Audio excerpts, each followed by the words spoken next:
Innal hamdalillah nahmaduhu wa nasta'inuhu wa nastaghfiruh wa na'udzu billahi min shururi anfusina wa sayyiati a'malina man yahdihillahu fala mudilla lahu wa man yudlil fala hadiya lahu wa ashhadu an la ilaha illallah wahdahu la syarika lahu wa ashhadu anna Muhammadan 'abduhu wa rasuluh ya ayyuhalladzina amanu taqullaha haqqa tuqatih wa la tamutunna illa wa antum muslimun ya ayyuhan nasu taqu rabbakumul ladzi khalaqakum min nafsin wahidah wa khalaqa minha zawjaha wa batha minhuma rijalan katsiran wa nisaa'a wattaqullaha alladzi tasaaluna bihi wal arham innallaha kana 'alaikum raqiba ya ayyuhalladzina amanu taqullaha وقولوا قولا سديدا يصلح لكم أعمالكم ويغفر لكم ذنوبكم ومن يطع الله ورسوله فقد فاز فوزا عظيما أما بعد فإن أصدق الحديث كتاب الله وأحسن الهدي هدي محمد صلى الله عليه وعلى آله وسلم وشر الأمور محدثاتها wa kullu muhdatsatin bid'ah wa kullu bid'atin dhalalah wa kullu dhalalatin finnar. Alhamdulillah, kita bersyukur pada Allah Subhanahu wa taala pada hari ini, hari Rabu pagi 1 Safar 1443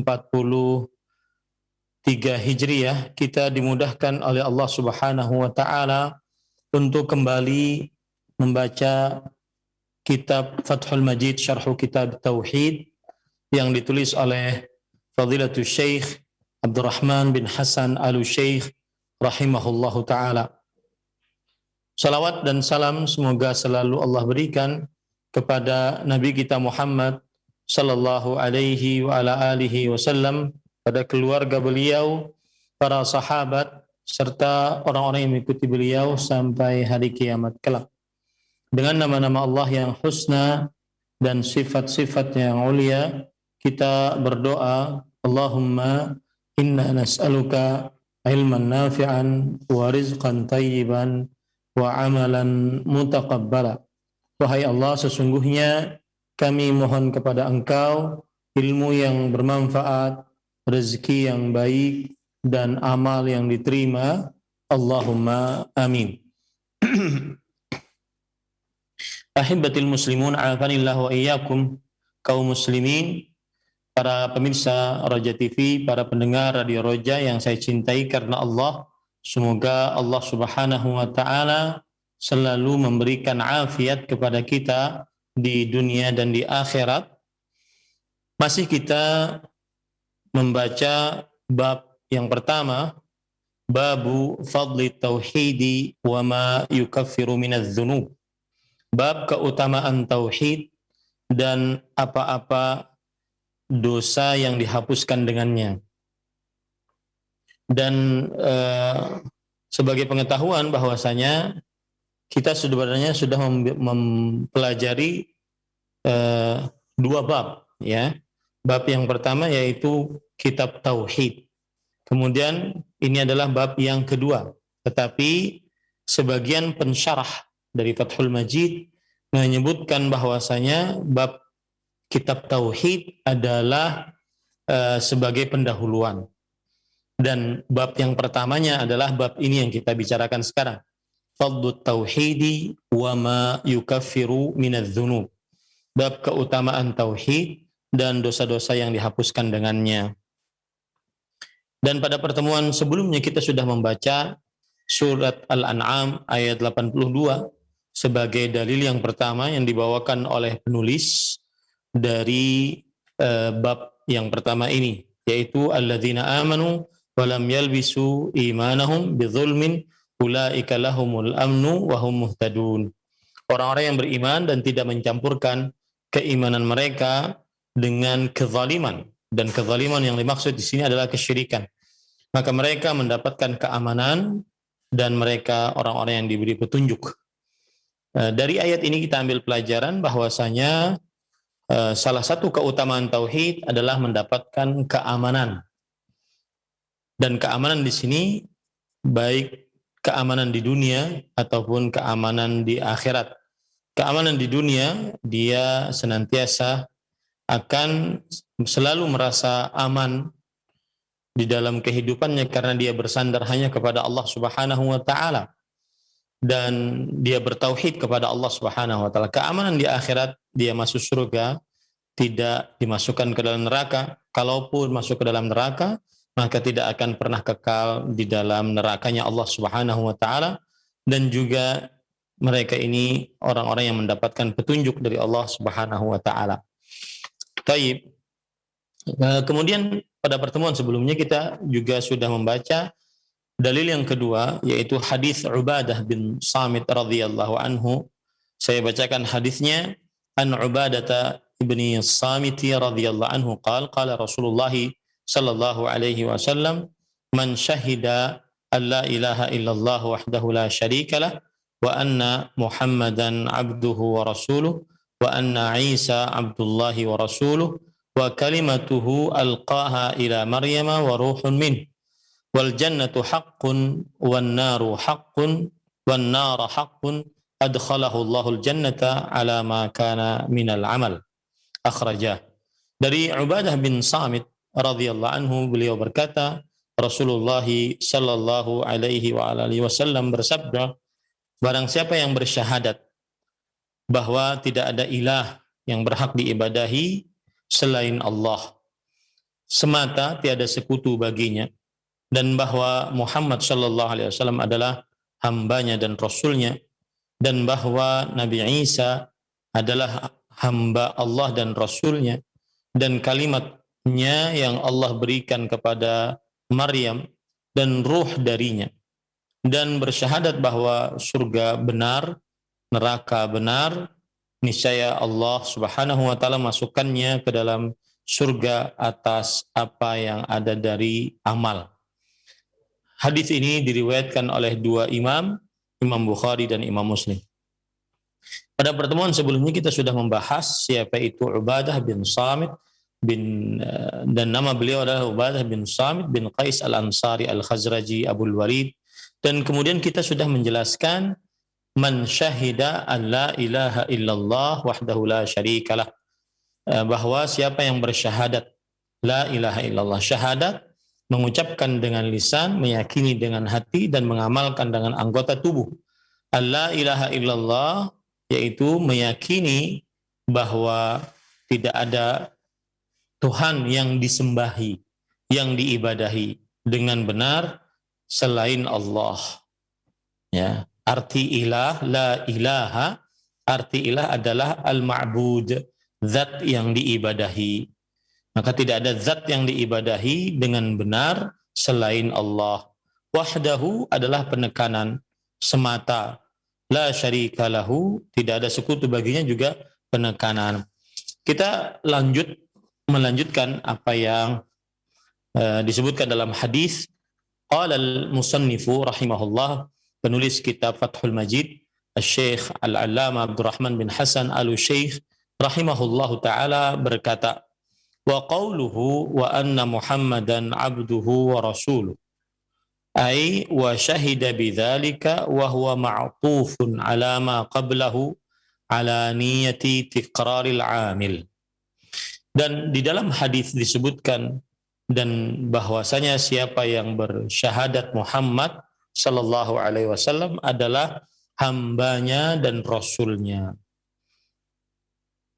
Kata penulis, yaitu bersyahadat dengan itu, dan ia adalah ma'tuf, disambung atas yang sebelumnya sesuai dengan niat pengulangan atas pelaku perbuatannya.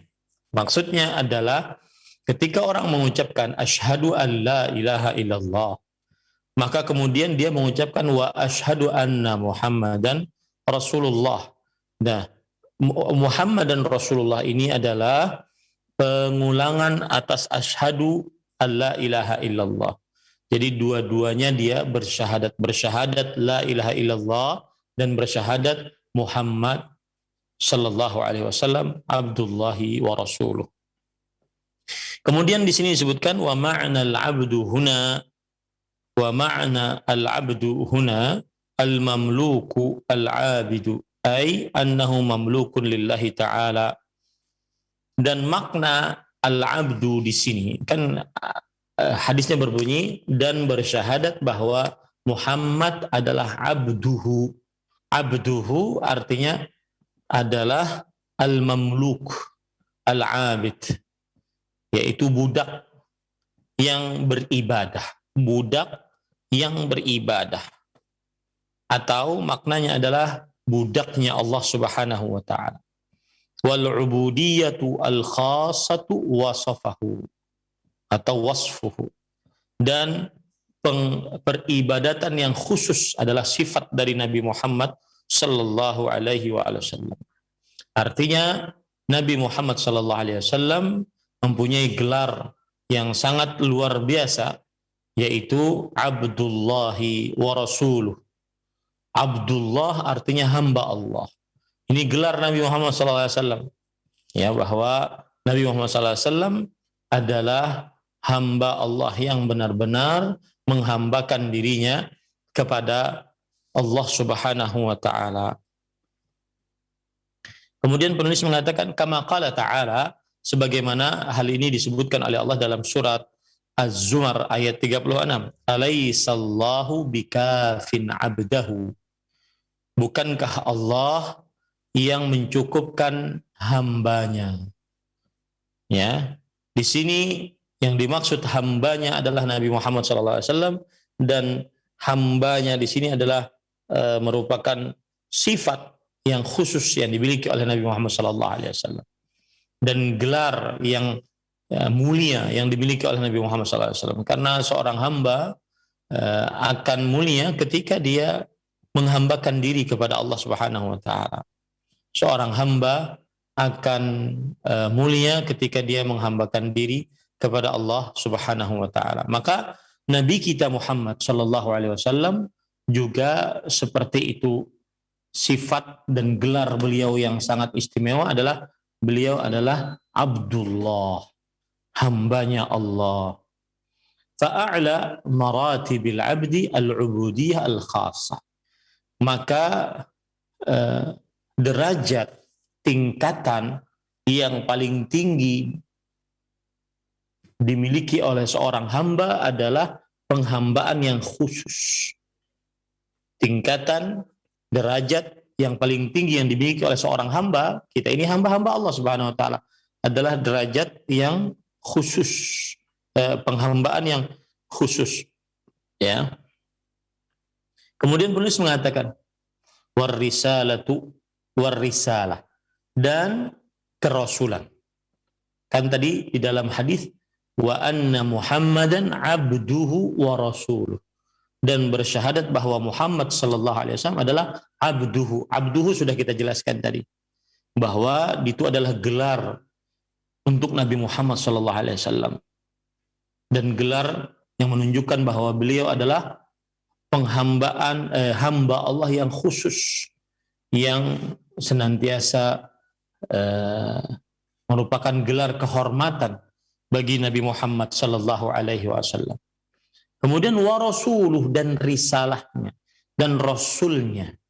Kemudian penulis di sini mengatakan war risalah, dan juga risalah ini merupakan kedudukan yang paling tinggi dimiliki oleh seorang hamba. Kerasulan, menjadi seorang rasul. Fan nabiyyu sallallahu alaihi wasallam akmalul khalqi fi hataini sifataini syarifatain. Maka Nabi Muhammad sallallahu alaihi wasallam, beliau adalah makhluk yang paling sempurna di dalam dua sifat yang mulia ini, yaitu penghambaan dan kerasulan. Wa ammar rububiyah wal ilahiyah fahuma haqqullahi ta'ala. Adapun kekuasaan, penciptaan, pengaturan, atau yang disebut dengan rububiyah, dan juga ilahiyah, seperti seluruh ibadah, maka kedua-duanya adalah hak Allah Subhanahu wa taala. La yusyrikuhu fi syai'in minhuma malakun muqarrabun wala nabiyyun mursalun.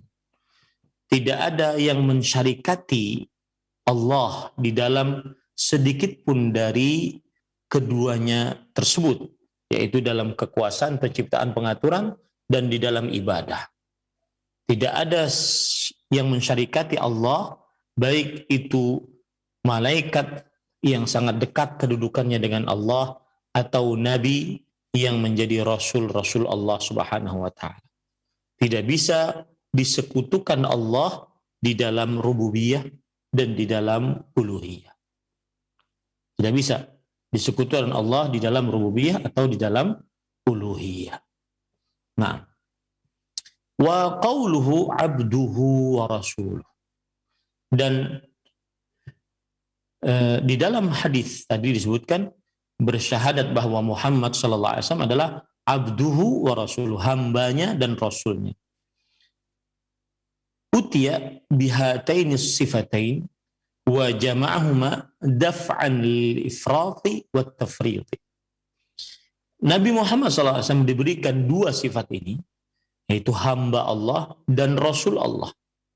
Dan dikumpulkan dua sifat ini untuk membantah sikap ifrat, terlalu berlebihan, atau tafrit, terlalu meremehkan. Jadi dengan kita meletakkan dua sifat bahwa Nabi Muhammad SAW adalah hamba Allah dan Rasul Allah, maka berarti kita sudah membantah dua sikap, yaitu terlalu berlebihan terhadap Rasulullah SAW atau terlalu meremehkan terhadap Rasulullah Sallallahu Alaihi Wasallam. Lihat penjelasannya. Fa inna katsiran mimman yadda'i annahu min ummatihi afrata bil ghuluwi qawlan wa amalan. Karena kebanyakan dari orang yang mengaku bahwa ia adalah termasuk umat Nabi Muhammad sallallahu alaihi wasallam, ia terlalu berlebih-lebihan dengan sikap ghulu, melampaui batas, baik dalam ucapan ataupun perbuatan. Wa farrata bitarki mutaba'atihi, dan meremehkan dengan meninggalkan pengikutan terhadap Nabi Muhammad sallallahu alaihi wasallam. Wa'tamada 'ala al-ara'i al-mukhalifati lima ja'a bihi, dan bersandar kepada pendapat-pendapat yang menyelisihi apa yang diajarkan oleh Nabi Muhammad sallallahu alaihi wasallam. Wa ta'assafa fi ta'wili akhbarihi wa ahkamihi, dan dia berani dalam menafsirkan kabar-kabar yang diberikan oleh Rasulullah SAW, hukum-hukumnya bisarfiha an madluliha, dengan memalingkannya dari hal-hal yang ditujuki olehnya. Wasudufu anil inqiyadi laha ma'a itrahiha, dan dia berpaling dari mengikuti Rasulullah SAW atau risalah Rasulullah SAW.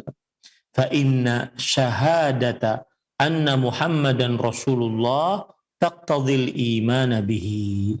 Siapa yang bersyahadat bahwa Muhammad sallallahu alaihi wasallam ini adalah Rasulullah, mengakibatkan beriman kepadanya, wa tasdiquhu fi ma akhbar, dan mempercayai apa yang diberitakan olehnya, wa ta'atuhu fi ma amar, dan mentaatinya di dalam apa saja yang diperintahkan, wal intihau amma naha amma anhu naha wa jazar, dan menjauhi apa saja yang dilarang dan diperingatkan keras olehnya. Wa an yu'azzima amrahu wa nahyahu, dan hendaknya dia mengagungkan perintah-perintah Allah dan Rasulnya dan larangan-larangan Allah dan Rasulnya. Wala yuqaddimu alaihi qawla ahadin kainan man kana, dan tidak mendahulukan atas Nabi Muhammad SAW ucapan siapapun, ya, ucapan seorang pun, siapapun dia, apapun keadaannya, tidak didahulukan atas Nabi Muhammad SAW. Nah, itu konsekuensi atau akibat orang yang bersyahadat bahwa Muhammad Sallallahu Alaihi Wasallam adalah Rasulullah.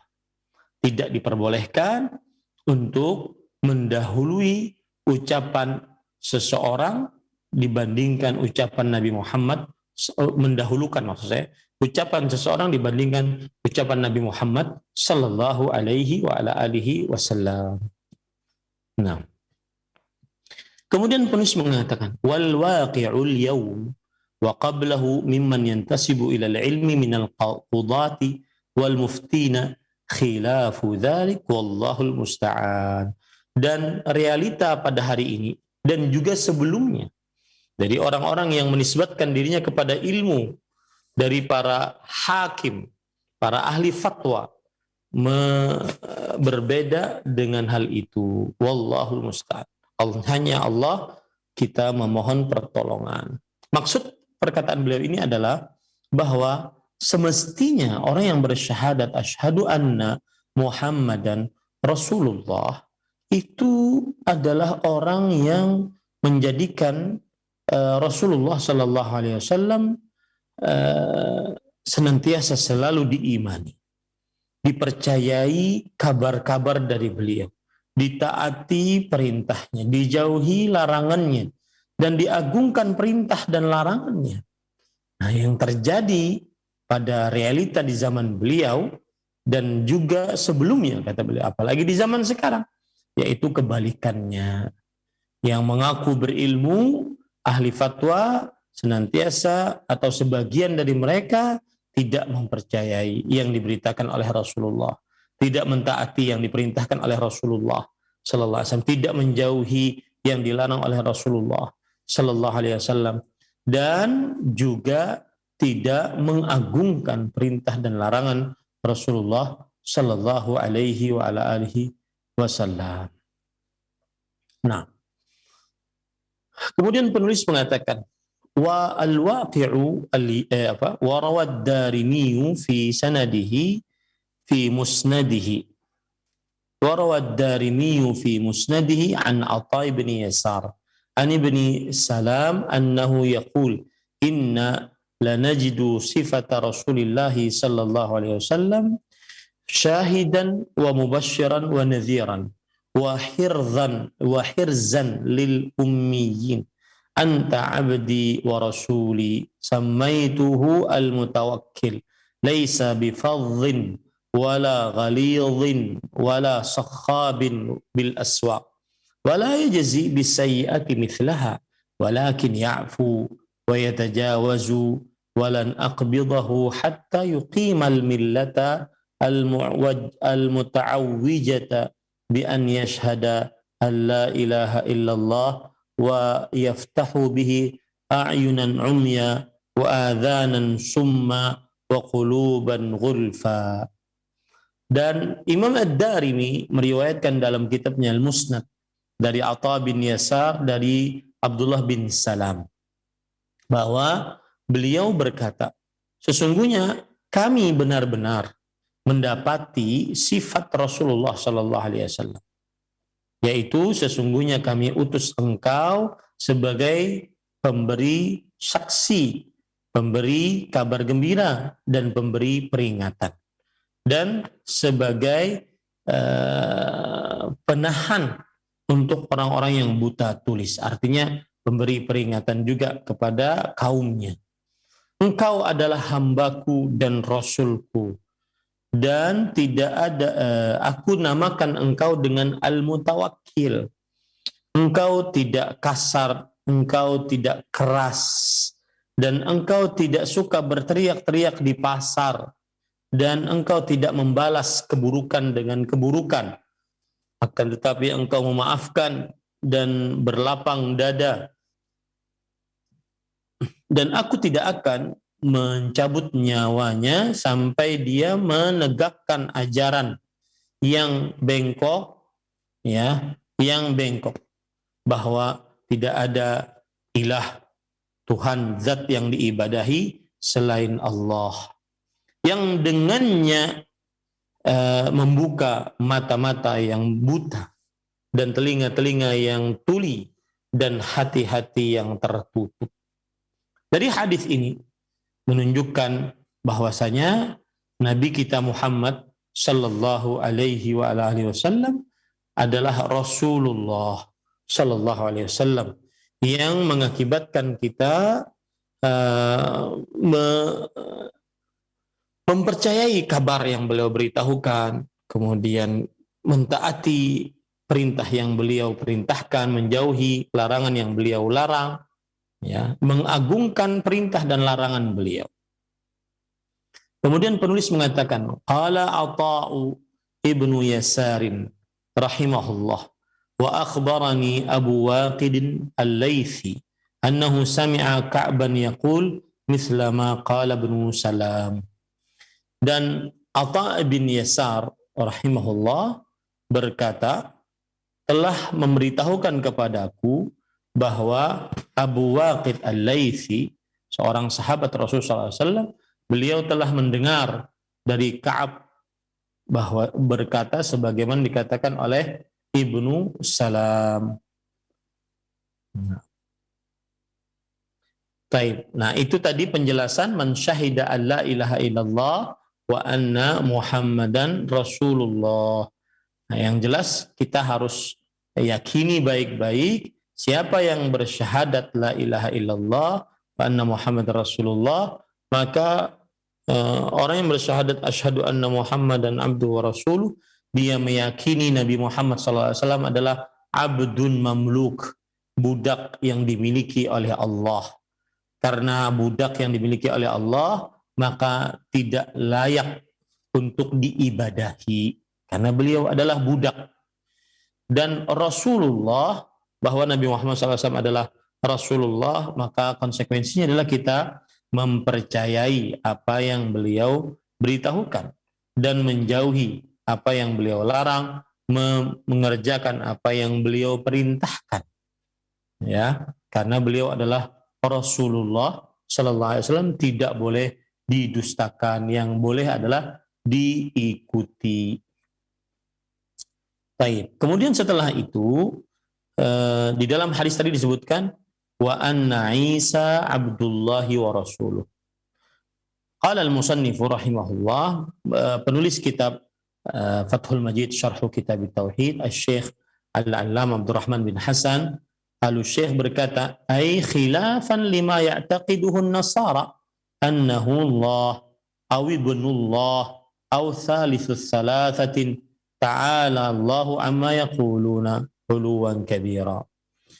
Dan bahwa bersyahadat bahwa Nabi Isa alaihi salam adalah hamba Allah dan Rasulnya, yang menyelisih apa yang diyakini oleh kaum Nasrani bahwasanya Nabi Isa adalah Allah, atau bahwasanya Nabi Isa adalah anak Allah, atau Trinitas, 3 dalam 1, 1 dalam 3. Maha suci Allah atas apa yang mereka ucapkan. Kemudian penulis membawakan ayat surat Al-Mu'minun ayat 91. Ma takhadallahu min walad. Allah tidak mengambil seorang anak. Wa ma kana ma'ahu min ilah. Dan tidak ada bersama Allah seorang ilah, Tuhan yang diibadahi. Idzal la dhahaba kullu ilahin bima khalaq. Kalau ada, maka sungguh setiap Tuhan akan pergi dengan apa yang ia ciptakan. Wala ala ba'duhum ala ba'd. Dan sungguh akan satu Tuhan meninggi dari Tuhan yang lain. Subhanallahi amma yasifun. Maha suci Allah atas apa yang mereka sifati bagi Allah Subhanahu wa ta'ala. Ayat ini memberikan pelajaran bahwasanya Nabi kita Muhammad sallallahu alaihi wasallam kita sebagai seorang muslim meyakini bahwa Nabi Isa alaihissalam adalah hamba Allah dan Rasul Allah subhanahu wa ta'ala. Bukan seperti yang diyakini oleh kaum Nasrani bahwa Nabi Isa atau Yesus adalah anak Allah atau Allah itu sendiri atau satu dalam tiga, tiga dalam satu. Maha suci Allah atas apa yang telah mereka sifatkan untuk Allah subhanahu wa ta'ala. Kemudian penulis kitab Fathul Majid berkata, "Fala budda an yashhada anna Isa abdullahi wa rasuluhu abdullahi wa rasuluhu ala ilmin wa yaqinin bi annahu mamlukun lillah." Maka harus bersyahadat bahwa Nabi Isa adalah hamba Allah dan Rasul-Nya di atas ilmu pengetahuan dan di atas keyakinan, dan bahwasanya Nabi Isa adalah budak Allah dan diciptakan oleh Allah Subhanahu wa taala dari seorang perempuan tanpa lelaki. Sebab kama qala ta'ala, inna mathala Isa indallahi kamathali Adama khalaqahu min turabin thumma qala lahu kun fayakun.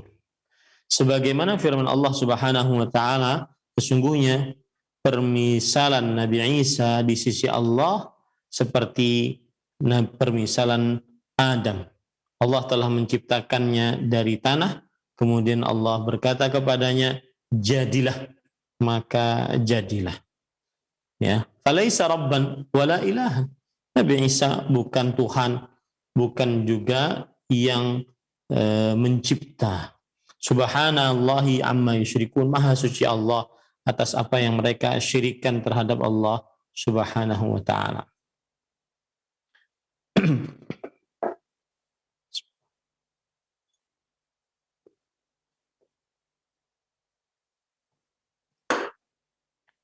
Saya minum dengan tangan kanan ya. Baik, ahibati hafizakumullah taala. Maka siapa yang bersyahadat asyhadu anna Isa Abdullah wa Rasul, maka dia harus meyakini bahwa Nabi Isa adalah hamba Allah, budak Allah yang telah Allah Subhanahu wa taala ciptakan melalui kalimat Allah kun fayakun, yang mana Allah mengutus Jibril dan meniupkan ruh kepada perutnya Maryam alaihassalam, sehingga Nabi Isa diciptakan dari ibunya saja tanpa ada bapaknya.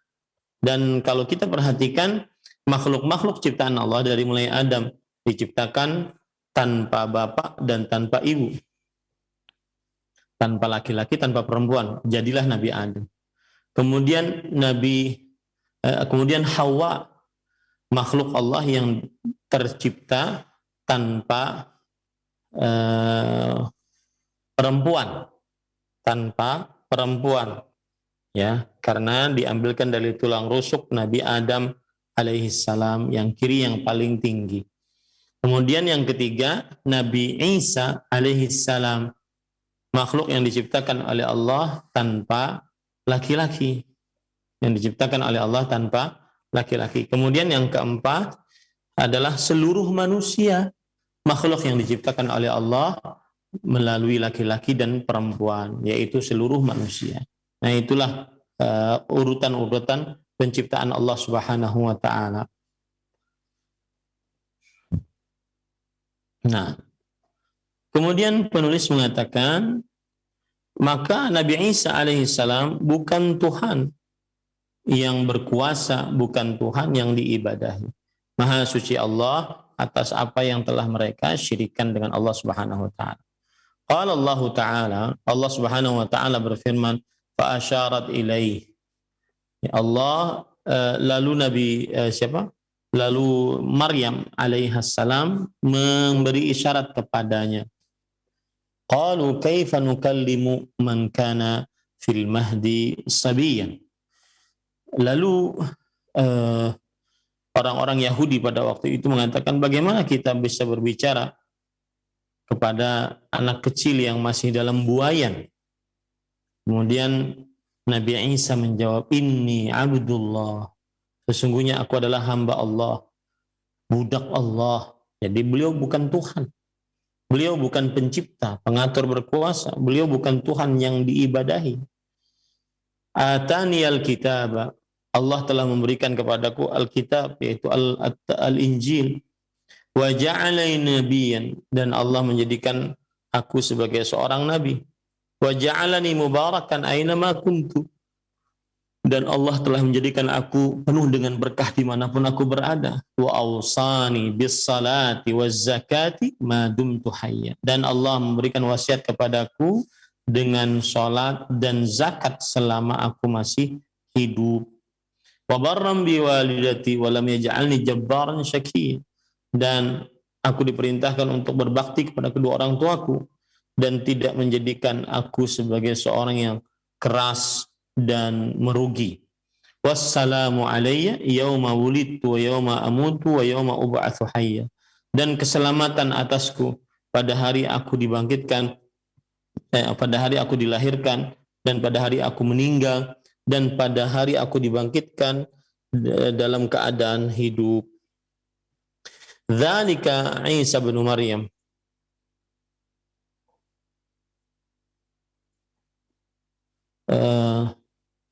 Itulah Isa putra Maryam. Qaulal haqqil ladzi fihi yamtarun.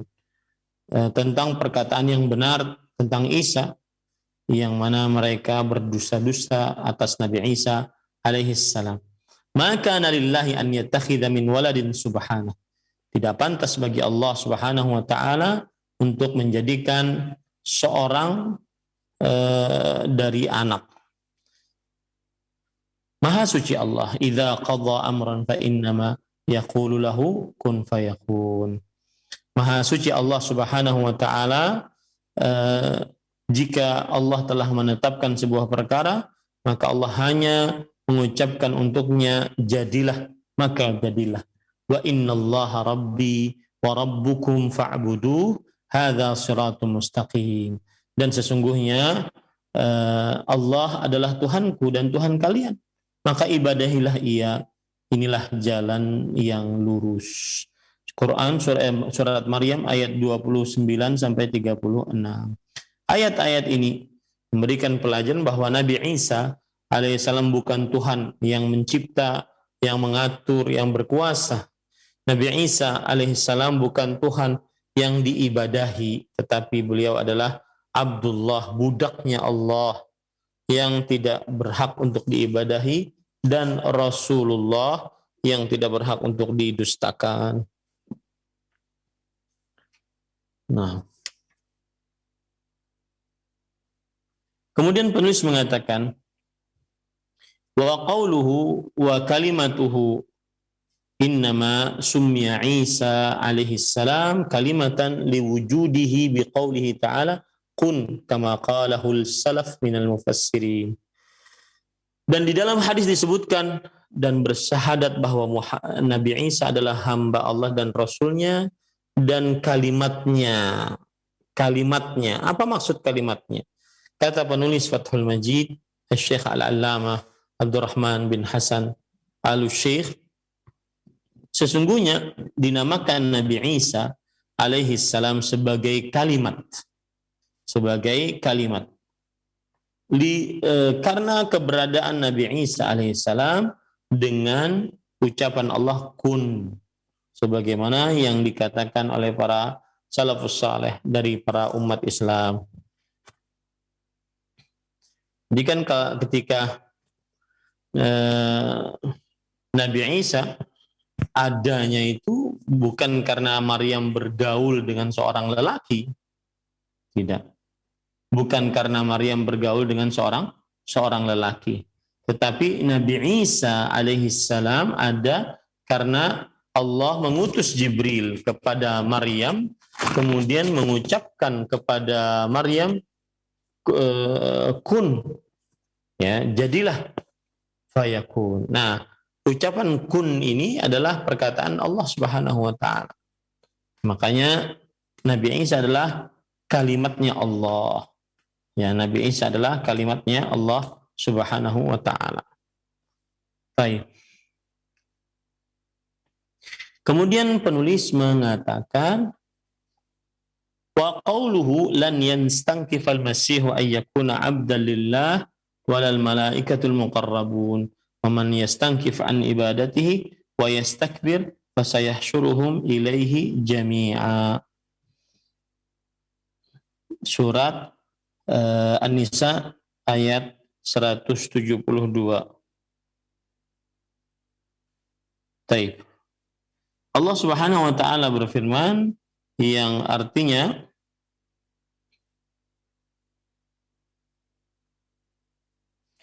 Al-Masih Nabi Isa alaihissalam sekali-kali tidak enggan menjadi hamba bagi Allah dan tidak pula enggan malaikat-malaikat yang terdekat kepada Allah. Maksudnya menjadi hamba Allah. Barang siapa yang enggan dari menyembah Allah dan menyombongkan dirinya, nanti Allah akan mengumpulkan mereka semua kepadanya. Ini menunjukkan bahwasanya Nabi Isa alaihissalam adalah hamba Allah, bukan Tuhan. Nabi Isa alaihissalam adalah hamba Allah, bukan Tuhan. Taib. Kemudian penulis mengatakan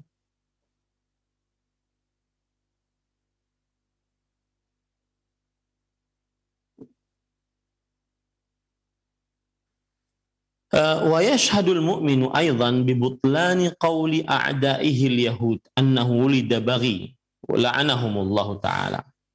Dan orang beriman bersyahadat juga akan batalnya pendapat musuh-musuh dari Nabi Isa alaihissalam, yaitu kaum Yahudi. Bahwa kaum Yahudi berpendapat Nabi Isa adalah anak zina. Semoga Allah melaknat mereka. Nabi kok dikatakan sebagai anak zina. Maka tidak sah Islam seseorang yang mengetahui atas apa yang mereka ucapkan hatta yabra'a min qawli ta'ifataini jami'an fi Isa alaihissalam. Sampai berlepas diri dari dua kelompok ekstrim kanan ekstrim kiri seluruhnya tentang perihal Nabi Isa alaihissalam. Kaum Nasrani menjadikan Nabi Isa sebagai anak Tuhan atau sebagai Tuhan. Ini terlalu berlebihan memuja-muji Nabi Isa.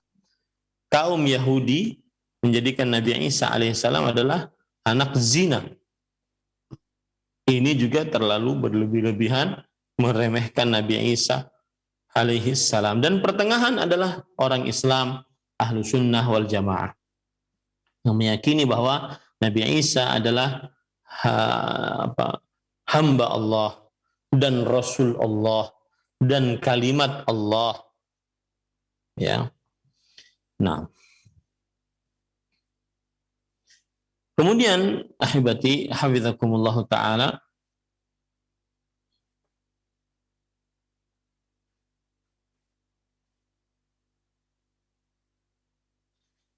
lalu penulis mengatakan tadi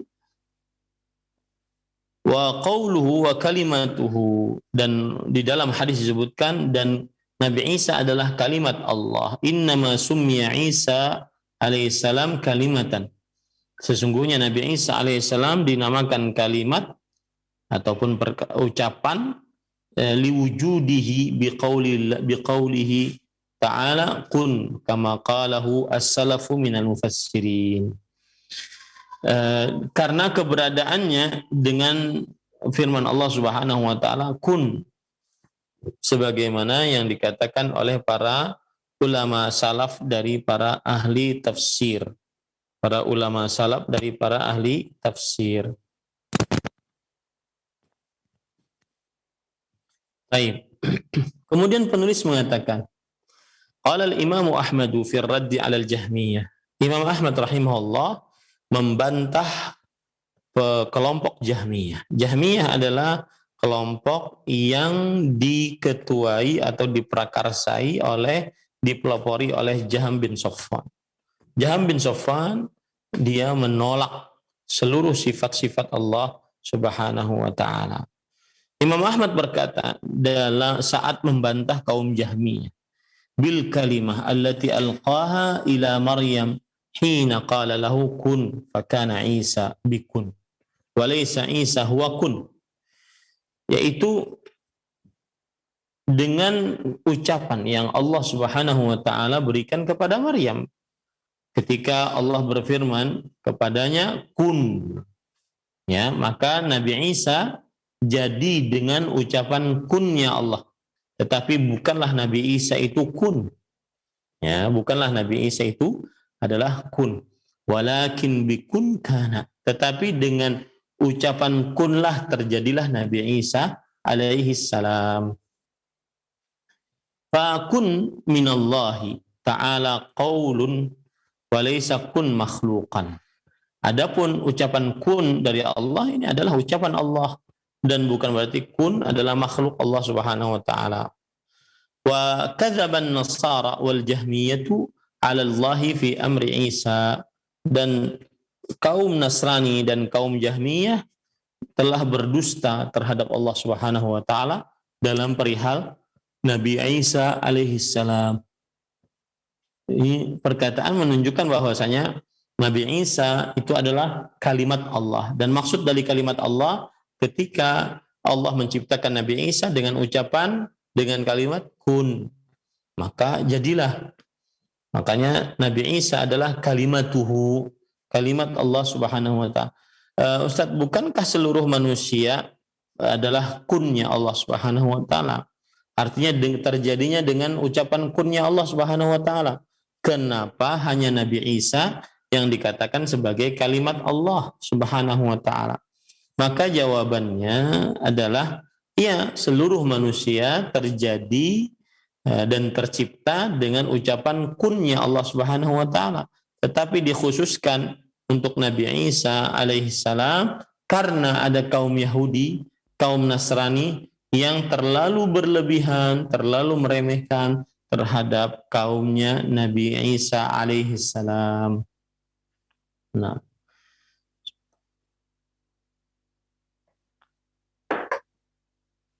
kemudian penulis mengatakan qauluhu alqaha ila Maryam, yang diberikan kepada Maryam. Qala Ibnu Katsir rahimahullah, khalaqahu bil kalimah allati arsala biha Jibril ila Maryam fanafakha fiha min ruhi bi amri rabbih ta'ala. Yaitu kalimat yang diberikan kepada Maryam. Imam Ibnu Katsir berkata, Allah telah menciptakan Nabi Isa dengan ucapan yang Jibril alaihissalam membawanya kepada Maryam. Lalu ditiupkan ruh pada Maryam dengan izin Tuhannya. Maka Isa biidnillahi ta'ala fahuwa nasyun 'alil kalimah allati qala lahu kun. Maka jadilah Nabi Isa dengan izin Allah Subhanahu wa taala. Maka dia adalah tercipta dari ucapan yaitu kun. Bahkan ketika Allah mengatakan kun, maka jadilah.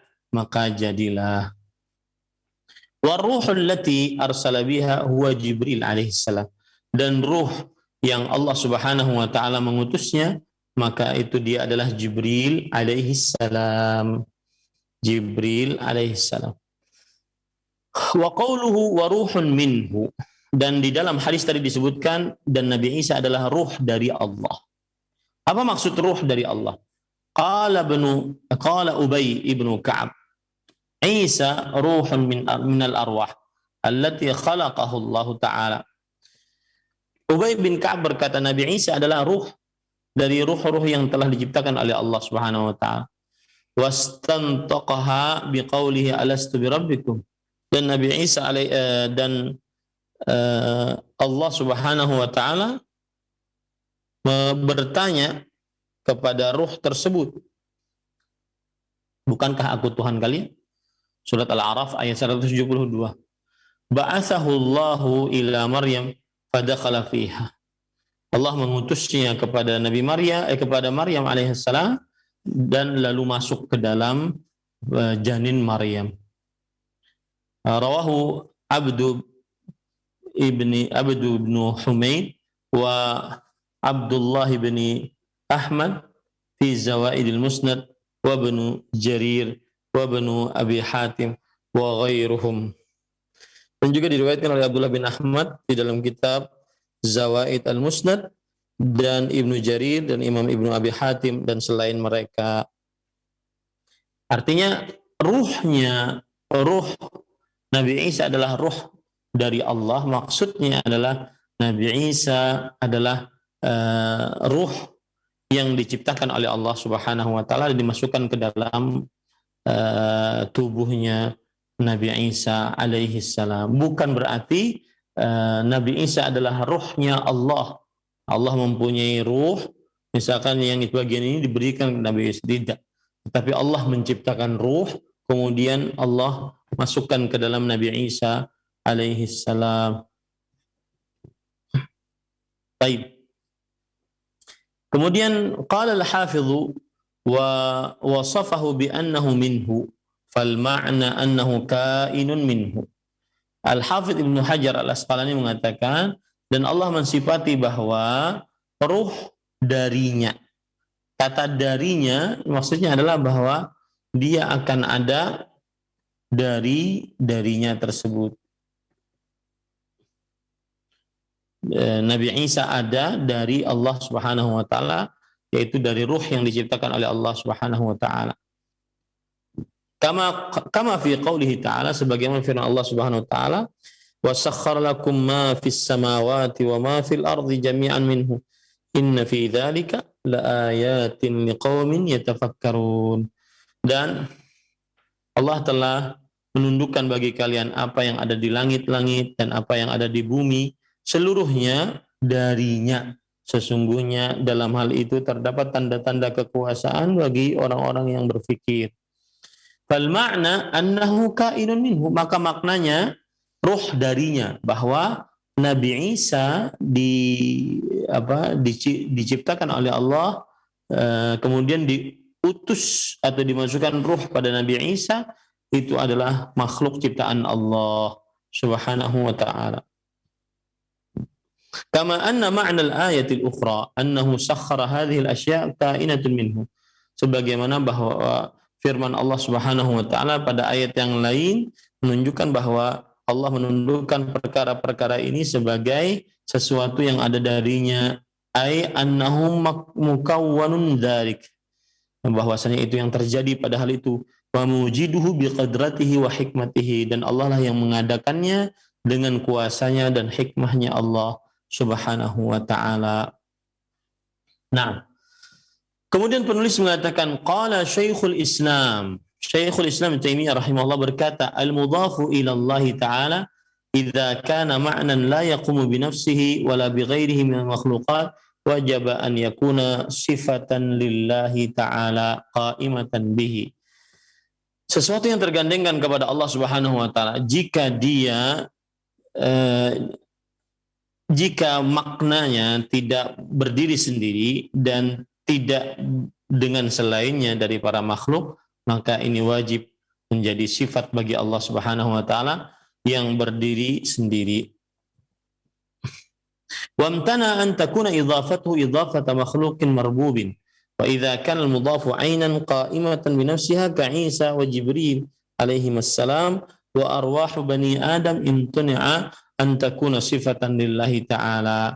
Dan terlarang untuk menggandengkannya dengan penggandengan kepada makhluk yang dicipta oleh Allah Subhanahu wa taala. Apabila yang menggandengkannya adalah suatu zat yang berdiri sendiri seperti Nabi Isa, Jibril alaihissalam, dan ruh-ruh dari anak Bani Adam, maka tidak boleh menjadi sifat bagi Allah Subhanahu wa taala. Li'anna ma qama bi nafsihi la yakunu sifatan li ghairihi, karena apa yang bangun berdiri sendiri maka tidak menjadi sifat untuk selainnya. Walakinnal a'yanal mudhafata ila Allah taala ala wajhain, akan tetapi perkara-perkara yang disandarkan kepada Allah Subhanahu wa taala ada dua macam. Ahadihima an tudhafa ilaihi likauniha khalaqaha wa abda'aha fahadha syamilun li jami'il makhluqat ka qaulihim sama'ullah wa ardullah fa jami'ul makhluqat abidullah wa jami'ul malullah. Dinisbatkan kepada Allah karena Allah yang menciptakannya dan Allah yang membuat sesuatu yang baru darinya. Ini mencakup seluruh makhluk seperti langit Allah, bumi Allah. Maka seluruh makhluk adalah hamba Allah, seluruh harta adalah harta Allah. Nah, ini tidak mengapa. Ini bukan sifat Allah, tetapi makhluk Allah digandingkan dengan nama Allah karena Allah yang menciptakannya. Al-wajhu tsani an yudhafa ilaihi lima khassahu bihi min ma'nan yuhibbuhu wa ya'muru bihi wa yardahu kama khassal bait al-atiq bi'ibadah fihi li'anna la takunu fi ghairihi kama yuqalu fi malil khums wal fai huwa malullahi wa rasulih. Yang kedua penggandengan adalah kepada Allah disebabkan karena kekhususan yang Allah Subhanahu wa taala berikan dari makna-makna yang Allah Subhanahu wa taala cintai. Dan Allah memerintahkan untuk mengerjakannya, Allah meridhoinya sebagaimana pengkhususan Al-Baitul Atiq dengan ibadah di dalamnya dan tidak ada di dalam selainnya. Ya, jadi kalau seandainya kita ucapkan Baitullah, itu kan penggandengan bait dengan Allah. Maka ini karena ada makna yang ada di dalamnya sebagai pengagungan penggandengan tersebut. Rasulullah, Kitabullah, ya ini sama, ya. Dan sebagaimana dikatakan juga di dalam harta rampasan perang seperti seperlima untuk Allah dan Rasulnya, maka disebut dengan malullah wa rasulih, hartanya Allah dan Rasulnya.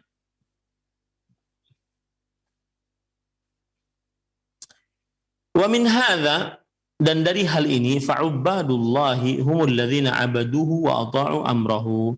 Maka dari hal ini bahwa hamba-hamba Allah adalah orang-orang yang beribadah kepada Allah dan mentaati perintah-perintahnya. Fahadhihi idhafatun tatadammanu al-uluhiyatahu wa syar'ahu wa dinahu wa tilka idhafatun tatadammanu rububiyyatahu wa khalquhu. Maka penggandengan ini mengandung penghambaan diri kepada Allah dan pensyariatan Allah dan agama Allah.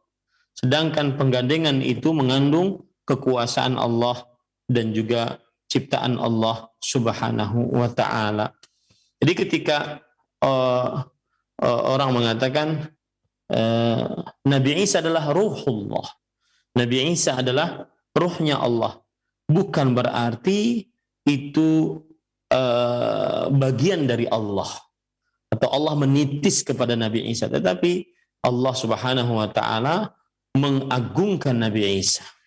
Allah Subhanahu wa ta'ala menjadikan Nabi Isa adalah nabinya dan rasulnya. Bukan berarti Nabi Isa adalah anak Allah atau Tuhan, ya, seperti itu. Nah, qauluhu wal jannata haqqun wan nar haqqun. Di dalam hadis disebutkan dan bersyahadat bahwa surga benar adanya, neraka benar adanya. Ai wa syahida annal jannata allati akhbara biha Allah taala fi kitabihi annahu a'addaha lil muttaqin haqq.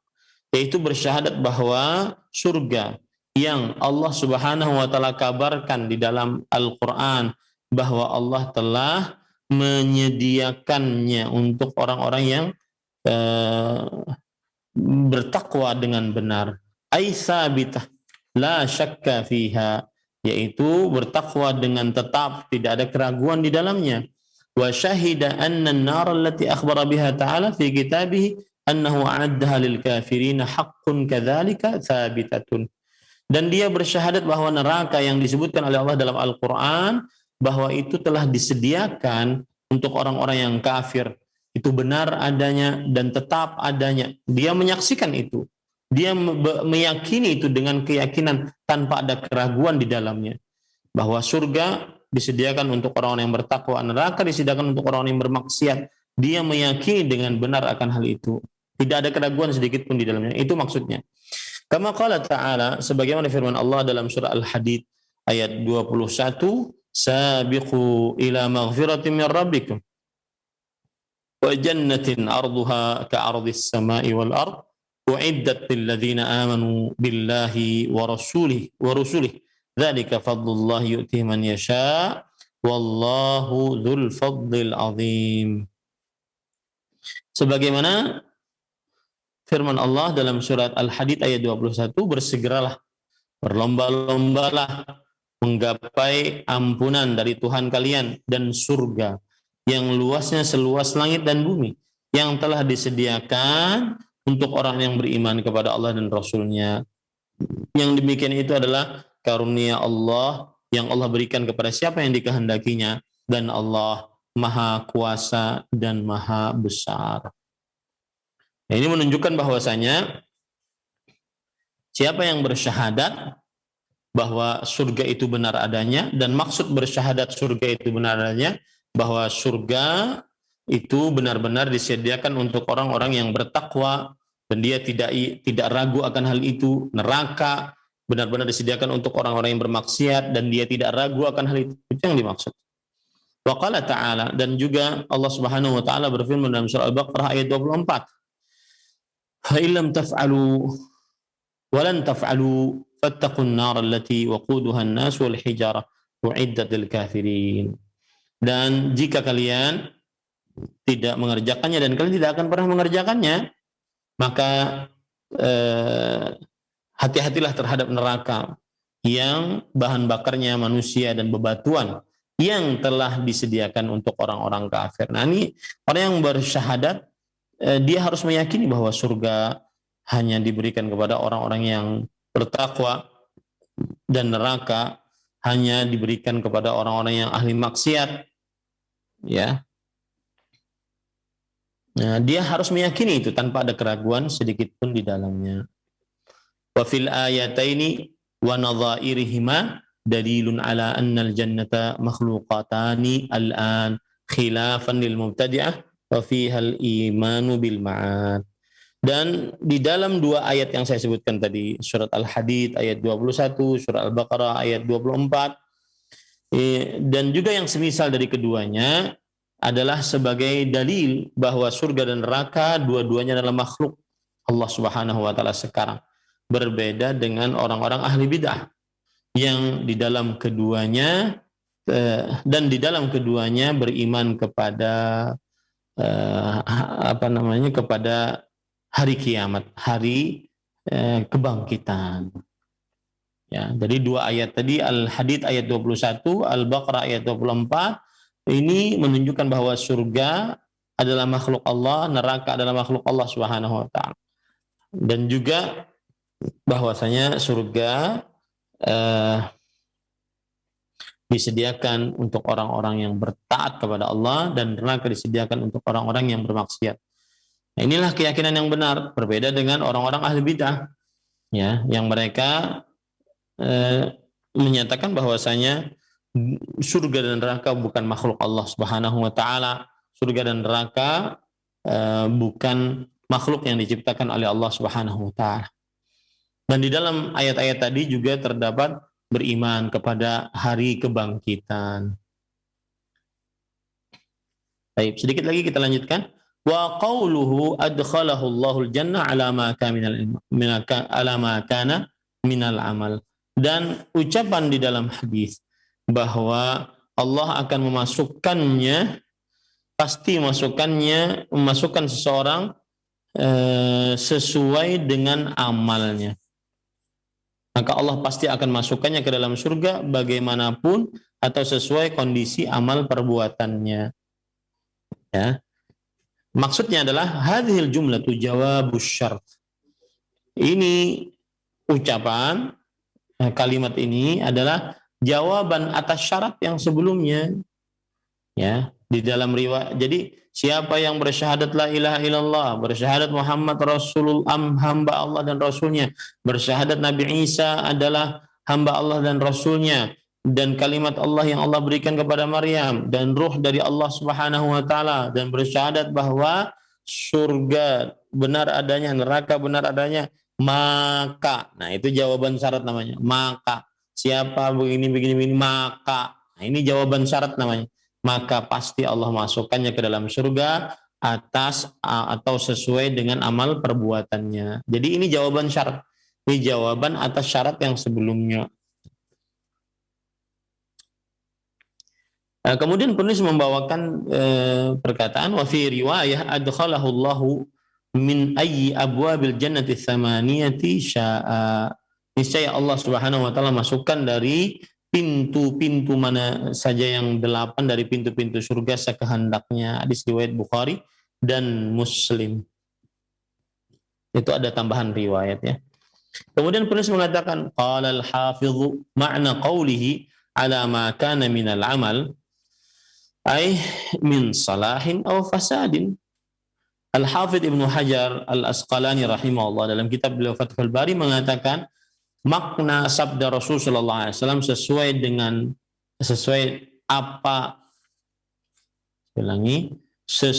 kondisi amal perbuatannya, yaitu maksudnya berupa kebaikan atau keburukan, ya akan dimasukkan surga sesuai dengan amal perbuatannya. Lianna ahlat tauhid la budda lahum min dukhul jannah. Karena yang namanya ahlu tauhid wajib bagi mereka masuk ke dalam surga. Wa yahtamil an yakuna ma'na qawlihi ala ma kana minal amal ay yudkhiluhul jannah ala hasabi a'mali kullin minhum fid darajat. Dan bisa juga dimaksudkan bahwa makna dari sabda Rasulullah SAW sesuai dengan kondisi perbuatannya. Maksudnya orang tersebut akan tetap dimasukkan ke dalam surga sesuai dengan amalan-amalan setiap dari mereka dalam perihal tingkatan-tingkatan di surga. Artinya amalan itu berkaitan dengan tingkatan di surga. Jadi di situ ada dua penjelasan, ya. Jadi makna yang pertama adalah Allah pasti akan memasukkan seseorang yang memenuhi kriteria yang disebutkan dalam hadis di atas ke dalam surga.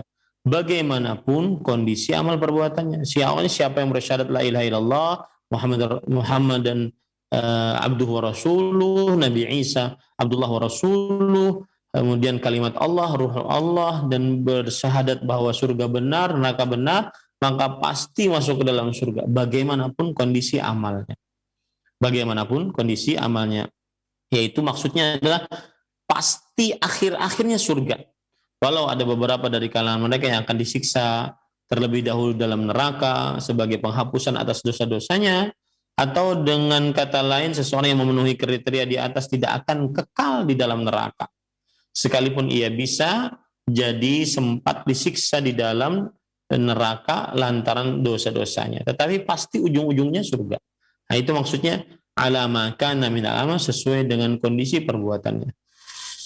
Adapun makna yang kedua adalah yang dimaksud Allah pasti memasukkannya ke dalam surga berdasarkan kondisi amal perbuatannya, yakni ia akan masuk surga namun kedudukannya di dalam surga sesuai dengan amalannya, karena surga itu bertingkat-tingkat. Nah, itu makna atau dua makna dari alama kana minal amal, sesuai dengan kondisi amal perbuatannya.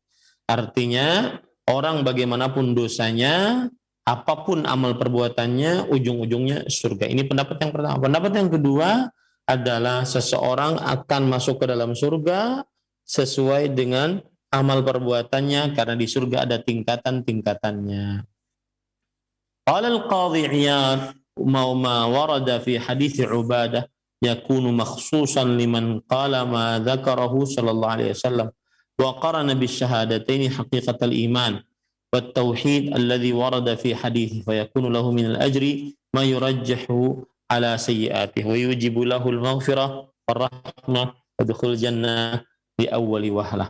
Al-Qadhi Iyad rahimahullah berkata, apa yang disebutkan dalam hadis Ubadah menjadi pengkhususan bagi siapa yang mengucapkan apa yang disebutkan, ya, seperti dia mengambungkan dua kalimat syahadat, asyhadu an la ilaha illallah wa asyhadu anna muhammadan abduhu wa rasuluh, karena itu hakikat keimanan, dan juga tauhid yang tersebutkan di dalam hadis tersebut, maka dia akan mendapatkan pahala apa yang menghapuskan dosa-dosanya, dan juga mewajibkan untuknya mendapatkan ampunan, rahmat, masuk surga pada pertama-tama orang-orang masuk ke dalam surganya Allah Subhanahu wa ta'ala. Artinya begini, siapa yang bersyahadat la ilaha illallah Muhammad Abdullahi wa Rasuluh, Nabi Isa Abdullahi wa Rasuluh, bersyahadat bahwa Nabi Isa adalah kalimat Allah, ruh dari Allah, bersyahadat bahwa surga dan neraka benar adanya, maka dia akan mendapatkan masuk surga. Kenapa? Karena dengan syahadat-syahadat tersebut terhapus dosa-dosanya, yang akhirnya mengkonsekuensikan dia mendapatkan maghfirah, ampunan, rahmat, dan masuk surga dari pertama-tama orang-orang masuk ke dalam surganya Allah Subhanahu wa ta'ala. Nah, ini alhamdulillah dalil yang kedua yang dibawakan oleh penulis sudah selesai kita baca dan kita terangkan. Semoga yang disampaikan bermanfaat. Wallahu a'lam. Sallallahu Nabi Muhammad. Alhamdulillahi Rabbil Alamin. Saya kembalikan kepada pembawa acara Akhi Ari Hafizahullah. Barakallahu fikum wa jazakallahu khairan. Terima kasih atas bimbingan dan pelajaran yang telah disampaikan pada kesempatan pagi hari ini. Semoga menjadi tambahan ilmu dan faidah-faidahnya kita bisa amalkan dalam ketaatan kepada Allah Subhanahu wa ta'ala. Selanjutnya kepada pemerhati roja dimanapun Anda berada, silakan yang ingin bertanya. Kita akan bacakan dari pesan singkat yang telah masuk. Pertanyaannya, Assalamualaikum warahmatullahi wabarakatuh. Ustadz, Ana mau bertanya. Ana baru mengenal sunnah. Dulunya sebelum saya tahu, saya sakit terus kata orang harus diruqyah. Apakah benar kalau yang sudah diruqyah nggak bisa masuk surga? Kalau belum tahu hukumnya bagaimana? Dari hamba Allah di Bekasi, silakan Ustaz. Tidak benar yang sudah diruqyah tidak masuk surga atau tidak bisa masuk surga. Tidak benar. Jadi begini, ada hadis yang berbunyi bahwa sab'una alfan yadkhulunal jannah bighairi hisabin wala adzab. 70.000 dari umat Nabi Muhammad sallallahu alaihi wasallam masuk ke dalam surga tanpa hisab, tanpa azab. Sifat-sifat yang masuk surga tanpa hisab, tanpa azab, la yastarqun, di antaranya adalah tidak meminta diruqyah. Berarti kalau dia sakit, kemudian dia tidak meminta kepada orang lain agar orang lain meruqyah dirinya. Ruqyah itu artinya adalah menjampi-jampi dengan bacaan-bacaan yang ada dalam Al-Quran ataupun doa-doa dari hadis-hadis yang sahih. Ya, membaca-bacai dengan bacaan-bacaan dari Al-Quran atau dari doa-doa dari hadis yang sahih. Baik. Yang dimaksud berarti jika dia minta untuk diruqyah, maka dia tidak masuk surga tanpa hisab, tanpa adab.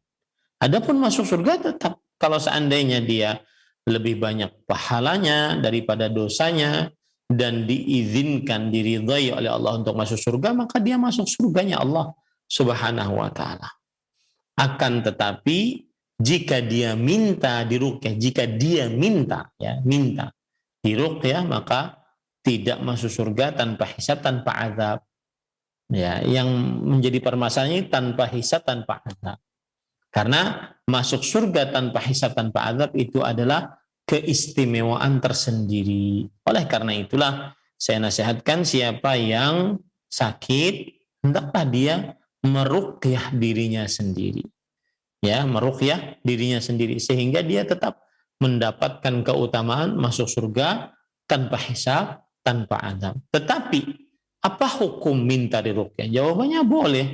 Karena para sahabat Nabi radhiyallahu anhu minta diruqyah kepada Rasulullah sallallahu alaihi wa ala alihi wasallam.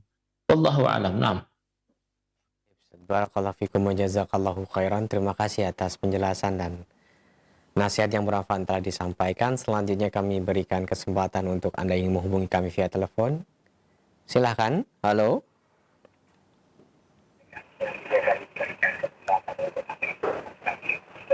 Halo.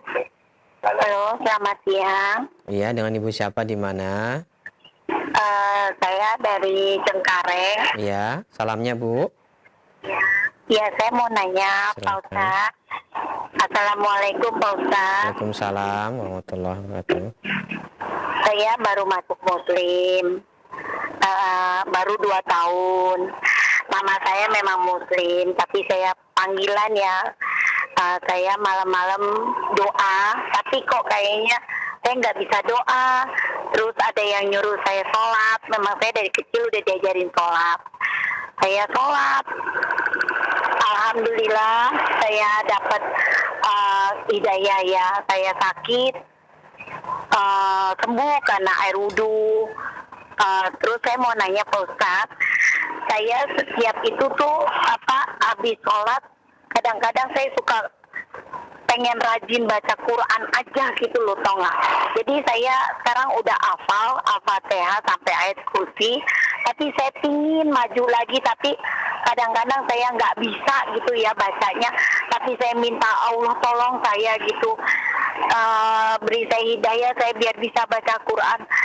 Kalau saya terbata-bata apakah saya dosa, Pak Ustadz? Ya, baik Ibu. Terus saya itu aja. Terima kasih Pak Ustadz. Assalamualaikum. Waalaikumsalam warahmatullahi wabarakatuh. Silakan Ustadz. Sebelumnya saya ucapkan kepada ibu yang baru masuk dalam agama Islam, ahlan wa sahlan wa marhaban.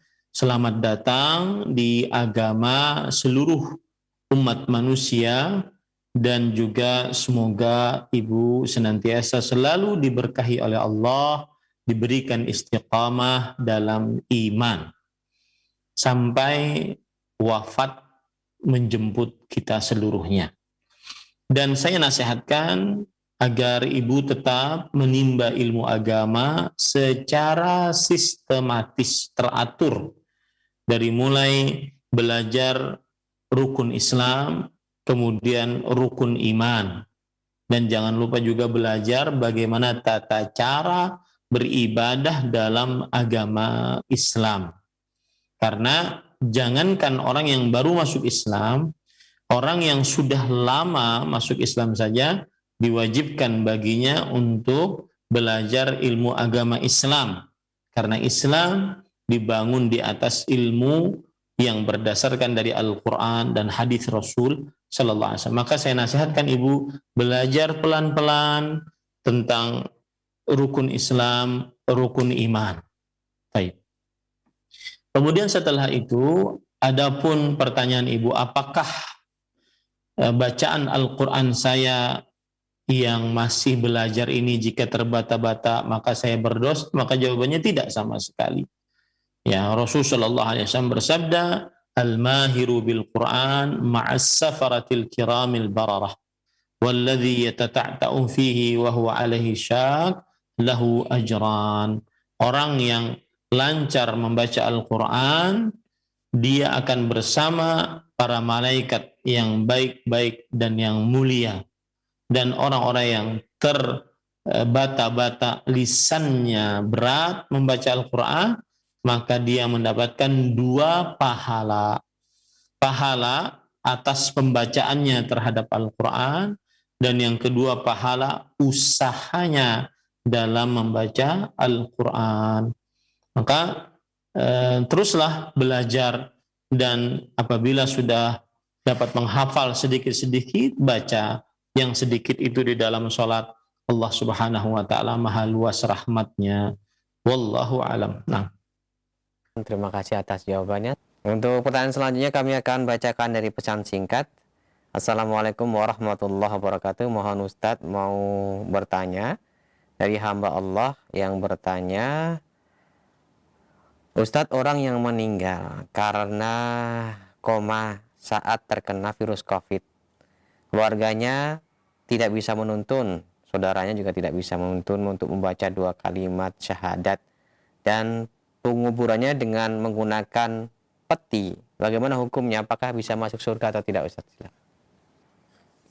Bismillah, walhamdulillah, wassalatu wassalamu ala rasulillah wa ala alihi wa ashabihi wa man wala. Seorang yang terkena penyakit mewabah, kemudian meninggal karenanya, atau bahkan tidak meninggal, asalkan dia bersabar atas musibah yang dia dapatkan, dan dia tidak melakukan kesyirikan, maka dengan izin Allah, berdasarkan kabar dari Rasulullah Sallallahu Alaihi Wasallam, dia mendapatkan pahala mati syahid. Pahala mati syahid. Dan orang yang mendapatkan pahala mati syahid, niscaya dia masuk ke dalam surganya Allah Subhanahu Wa Taala. Ini sebagaimana hadis dari Aisyah radhiyallahu anha tentang penyakit ta'un, bahwa siapa yang di dalam daerahnya dia mendapati penyakit ta'un, lalu dia berdiam di daerah tersebut, kemudian dia bersabar berharap pahala dari Allah, maka lahu ajru syahid, dia akan mendapatkan pahala mati syahid. Dan orang yang mendapatkan pahala mati syahid, maka dia dijamin surga oleh Allah Subhanahu wa taala. Nah, adapun mayit tersebut dalam keadaan koma sendirian, tidak ada yang menemani dari keluarganya, dan tidak bisa mengucapkan atau mentalkinkan la ilaha illallah, maka kita katakan seseorang akan diwafatkan sesuai dengan kebiasaan dia saat di dunia.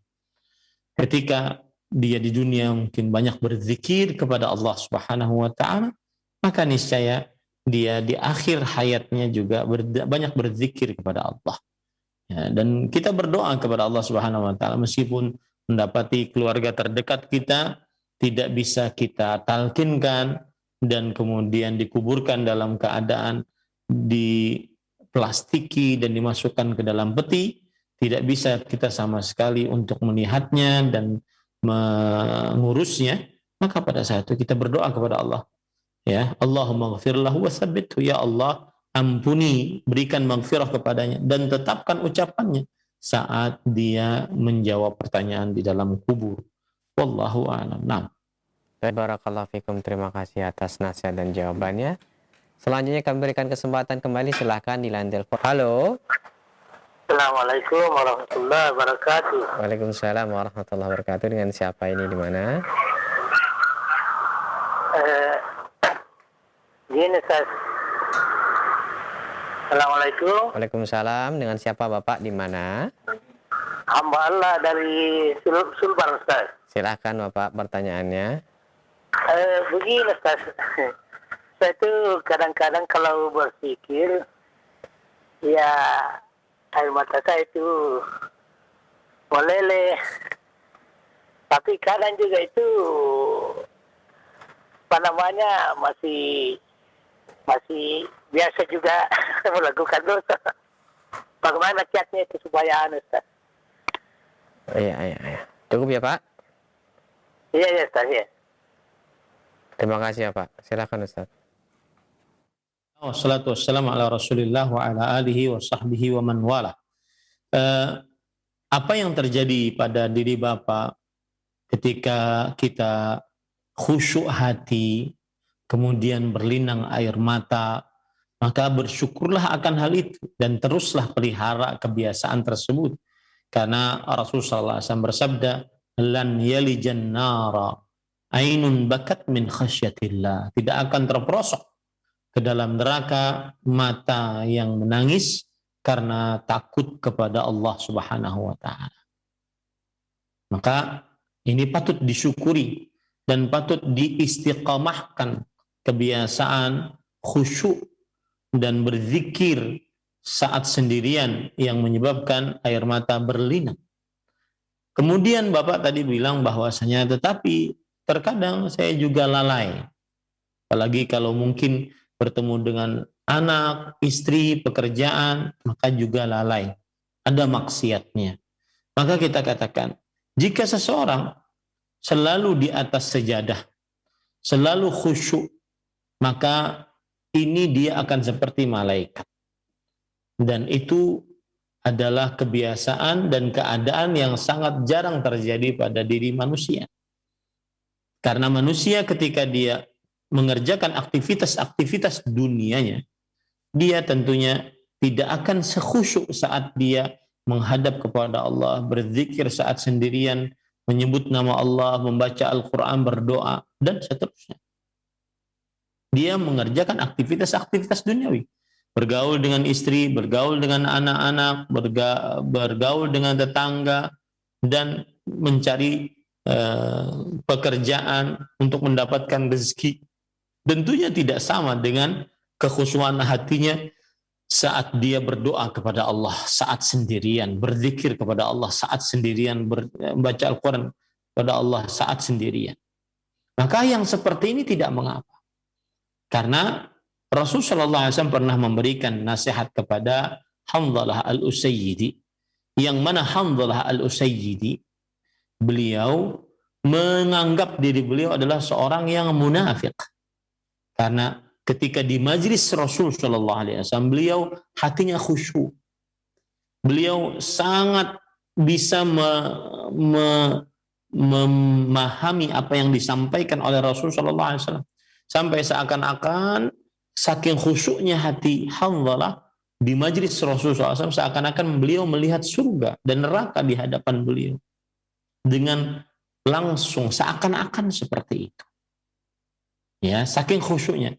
Tetapi kata Hanzalah al-Usayyidi, ketika kami pulang bertemu dengan istri, anak, pekerjaan, maka kekhusyuan itu berkurang. Kekhusyuan itu berkurang. Ini yang beliau nyatakan sebagai sebuah kemunafikan.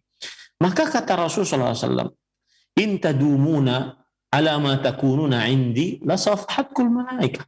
Wahal Hanzalah al-Usayyidi, jika kalian selalu seperti itu, seperti kalian berada di hadapanku di majlisku penuh dengan kekhusyuan, maka para malaikat akan menyalami kalian fi turuqikum wa fi furushikum, di jalan-jalan kalian, di tempat-tempat tidur kalian, karena berarti sejenis dengan malaikat, yang malaikat mempunyai sifat la ya'sunallah ma amarahum wa yaf'aluna ma yu'marun, tidak bermaksiat dengan apa yang diperintahkan kepada mereka dan mengerjakan apa saja yang diperintahkan kepada mereka. Nah itu. Jadi kemudian kata Rasulullah SAW, walakin ya Hanzalah sa'atan fasa'ah. Akan tetapi wahai Hanzalah, terkadang kita seperti ini, terkadang kita seperti ini. Terkadang kita khusyuk hati menghadap kepada Allah, bisa menangis karena takut siksa Allah, bisa menangis akan nikmat-nikmat Allah. Terkadang kita mengerjakan aktivitas-aktivitas dunia. Ya, maka ini tidak mengapa dua hal ini. Cuma yang tidak diperbolehkan adalah saat mengerjakan aktivitas dunia kita terperosok ke dalam maksiat. Nah, segera wajib bertobat, segera wajib bertobat. Tidak ada iman orang yang selalu stagnan terus gitu, sama, nggak ada. Pasti ada naik, turun, naik, turun. Saat turun cepat bertobat, saat turun cepat bertobat. Maka apa yang Bapak rasakan tadi adalah semestinya seseorang dia tetap berusaha terus khusyuk hatinya kepada Allah, dan apabila mengerjakan pekerjaan-pekerjaan duniawi, kerjakanlah untuk bisa nantinya lebih khusyuk lagi mengerjakan pekerjaan-pekerjaan ukhrawi. Dan nasihat saya kepada diri saya pribadi dan juga kepada Bapak yang bertanya adalah, asalkan tidak bermaksiat saat mengerjakan pekerjaan-pekerjaan duniawi, maka kita tetap di atas kekhusyuan hati kepada Allah Subhanahu wa taala. Ya. Karena kalau ada sebagian orang yang keliru bahwa dia harus selalu di masjid, dia harus selalu di atas sejadah, dia harus selalu berzikir di atas sejadah, berdoa di atas sejadah, tidak mengerjakan pekerjaan-pekerjaan duniawi, mengais rezeki dengan dalih agar hati khusyuk, tidak mau melihat maksiat. Nah, ini tidak benar. Ya, ini keliru. Yang benar adalah saat dia fokus beribadah, beribadahlah dengan khusyuk.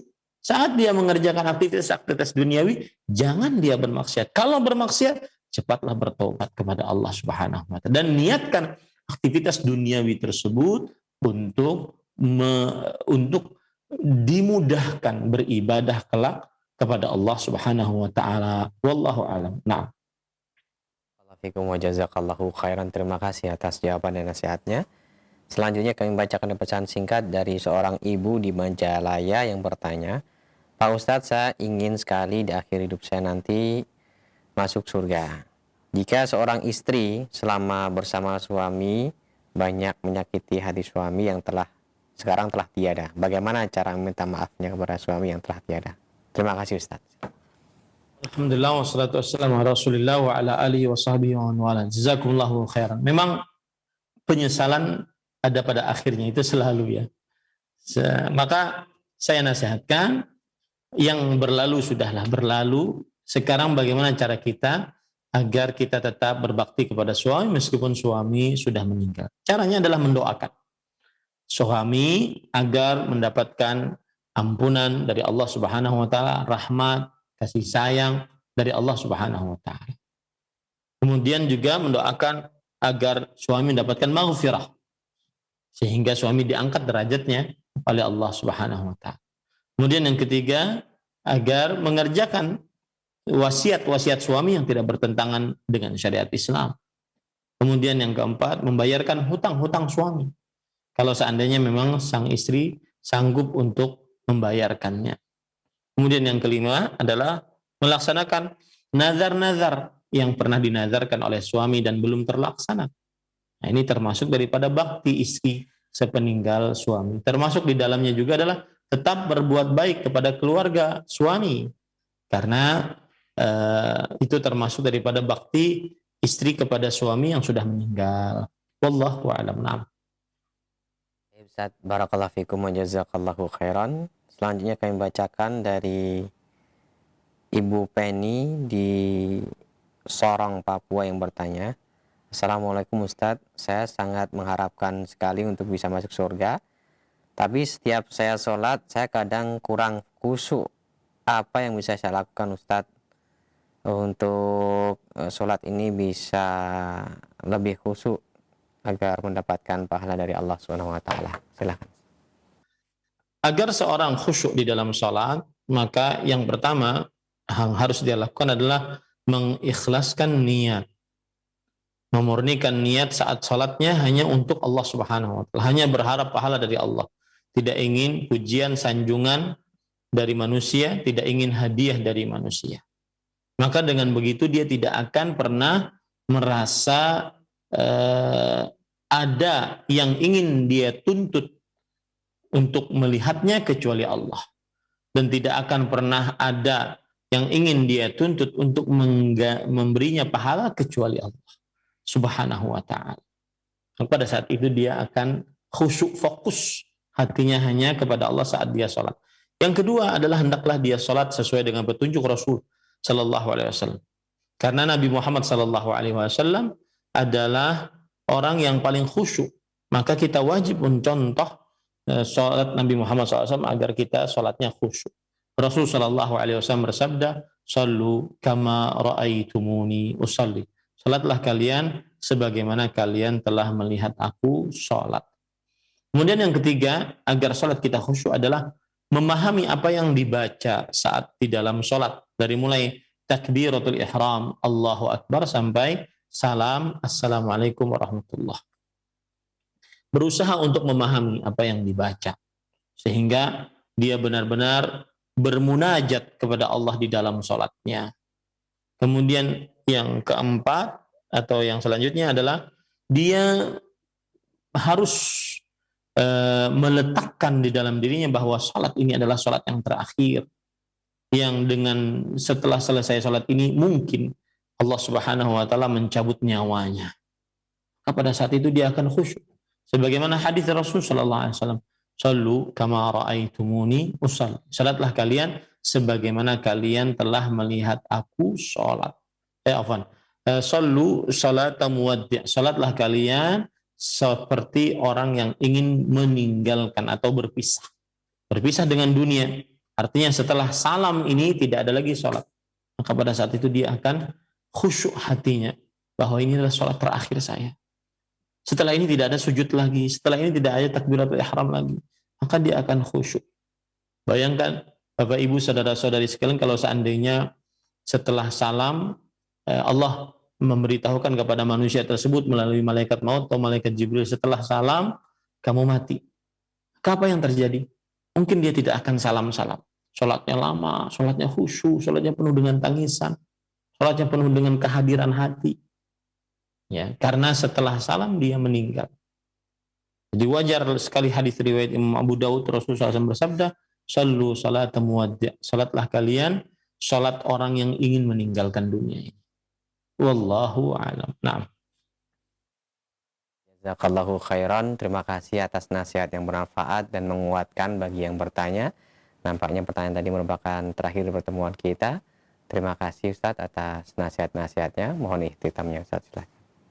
Bismillah, walhamdulillah, wassalatu wassalamu ala rasulillah wa ala alihi wa sahbihi wa man wala. Ahibati, hafizakumullah. Tadi kita sudah membahas dalil yang kedua di dalam bab yang pertama, bab fadlu tauhid wa ma yukaffiru minadz dzunub. Bab keutamaan tauhid dan dosa-dosa yang diampuni karenanya. Dan dalil kedua tersebut adalah dalil yang membantah seluruh kelompok-kelompok dan agama-agama yang menyimpang dari agama Islam. Membantah kaum Yahudi, membantah kaum Nasrani, membantah orang-orang yang terlalu berlebihan mengagungkan Nabi Muhammad SAW, membantah orang-orang yang terlalu meremehkan Nabi Muhammad SAW, membantah orang-orang yang lebih mengedepankan akal, yang mengatakan surga dan neraka tidak akan ada, kemudian tidak akan kekal, membantah seluruh agama dan kelompok-kelompok yang menyimpang dari agama Islam dan dari ajaran Ahlus Sunnah wal Jamaah.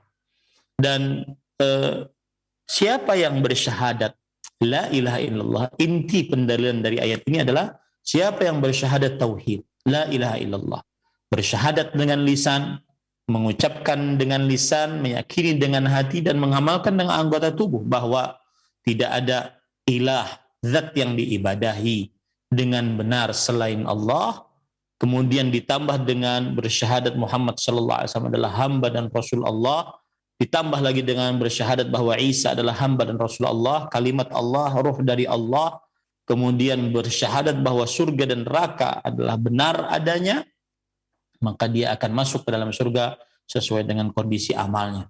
Dan sudah kita jelaskan yang dimaksud dengan kondisi amalnya adalah bahwa apapun yang dilakukan oleh hamba tersebut selama dia bersyahadat la ilaha illallah, maka kesudahannya pasti surga. Entah dia masuk langsung ke dalam surga atau disiksa dulu di dalam neraka, tetapi dia tidak akan pernah kekal di dalam neraka karena kesudahannya pasti surga. Atau yang dimaksud dengan sesuai dengan kondisi amalnya adalah bahwa dia akan masuk surga, dan yang membedakan tingkatan-tingkatan dia di surga adalah amal-amalnya. Ini menunjukkan keutamaan tauhid yang sangat luar biasa. Semoga kita bisa melanjutkan kajian ini. Wallahu a'lam, sallallahu nabiyana Muhammad walhamdulillahi rabbil alamin. Wassalamualaikum warahmatullahi wabarakatuh.